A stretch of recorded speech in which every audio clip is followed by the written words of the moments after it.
morein of the 7 countries he visited last week, U.S. Secretary of State Rex Tillerson chose to focus on India while spelling out his strategic vision. Just before starting the tour, he gave a speech on India's ties that was as broad as it was deep, talking of the road ahead together for the next 100 years. He reserved his most ambitious words for the role of India in the U.S.'s plans in 2 spheres. In Afghanistan, as a part of President Donald Trump's new South Asia policy, and in the Indo-Pacific, as part of U.S. plans to counter China's influence and contain North Korea. On both counts, Mr. Tillerson's talks in New Delhi with External Affairs Ministers Sushma Swaraj and Prime Minister Narendra Modi made progress in developing a common vision, but appear to have made little movement on the specifics. For instance, he is said to have minced no words when it came to tackling Pakistan's support to terrorist safe havens. Yet, the groups he referred to are not those that directly threaten India, but Afghanistan and, by extension, the U.S. soldiers based there. As for Indian hopes of increasing trade and development aid to Afghanistan through the Chabahar route, Mr. Tillerson's assurance that Washington does not seek to bar legitimate trade is welcome.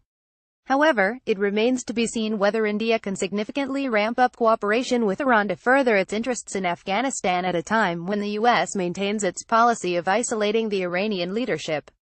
Finally, both Indian and U.S. officials spoke in detail, and in public statements, about building an alternative coalition to counter China's Belt and Road Initiative as well as its aggressive moves in the South China Sea, yet Mr. Tillerson did not add clarity on where the funding would come from.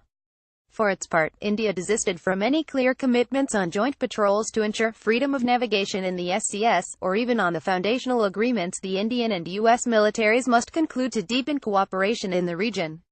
While India and the U.S. have taken great strides in aligning their vision and their hopes for future partnership, reality often trips up such lofty goals.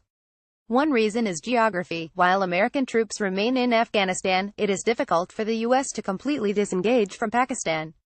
For India, while a maritime relationship with the U.S. is desirable, geographic proximity to China makes a very close alliance with the U.S. difficult. The other issue pertains to the strategic confusion within Washington and Mr. Trump's withdrawal from U.S. commitments in Asia, Europe and at the UN, drawing questions about its reliability as a partner.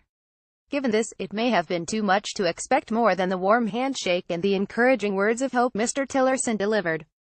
Please wait while comments are loading.